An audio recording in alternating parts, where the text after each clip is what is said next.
Want to talk about mayor's races, congressional campaign? Anything else going on? So, standing at center stage today will be Republican frontrunner Donald Trump. He told Robert Costa of the Washington Post, "You watch, I'm going to keep it on a high level. I have a lot of respect for them." He has nothing to lose here, but we know he's a great performer. We know, given 10 candidates, there's not a lot of time. He knows how to make his point. Is there a trap for him? Is there a potential downside for him? He comes in as the front runner nationally. He's leading in New Hampshire. He's tied or for first, or he's close second in Iowa.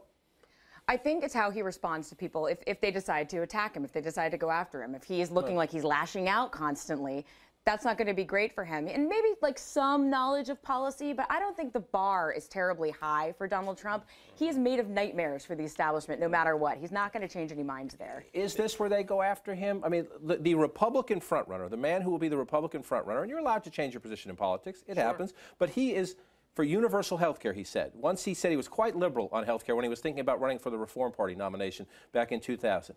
He was once pro-choice. Now he says he's changed his mind and he is anti-abortion. He gave money to Hillary Clinton's Senate campaign and the Clinton Foundation, and he was once, at least, for the assault weapons ban and a longer waiting period for guns. That is the Republican frontrunner. I think all that is true. I do not think tonight is the night that someone brings that up. Jeb Bush certainly is not going to bring that up.